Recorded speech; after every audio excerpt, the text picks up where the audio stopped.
Ay Neriman, top gelir ayağın dolaşır. Dilimiz çaşır, əsəblərimiz karışır. Stadion yanır, alem birbirine değir. Qarabağın futbolcusudur, adın diller əzbəri. Bir baxışın yeter, tribunalar coşar. Hər zərbəndə ümid ürəklər danışar.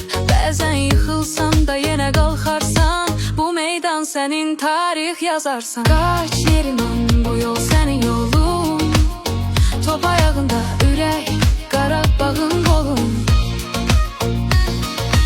Bir səhv olsa da, dünya dağılsa da, biz səninləyik, sona qədər yanındayıq da.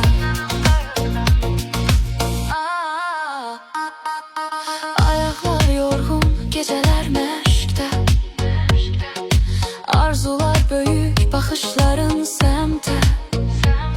Bir gol vuranda şehir ayağa kalkar. Adınla döyüner bu torpaq, bu diyar.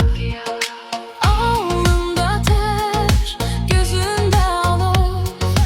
Bu sevda bitmez, bu yol yarımçıq yok. Sen meydanda olanda gol boku çekilir.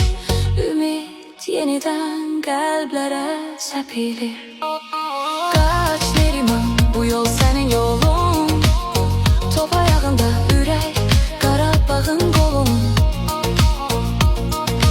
Bir səhv olsa da, dünya dağılsa da, biz səninləyik, sona qədər yanındayıq da. Bir anlıq sükut, zərbə və qol. Bu an üçün yaşanıb bütün bu yol. Adın yazılar qələbə gününə. Qarabağla birgə qalibiyyət ününə.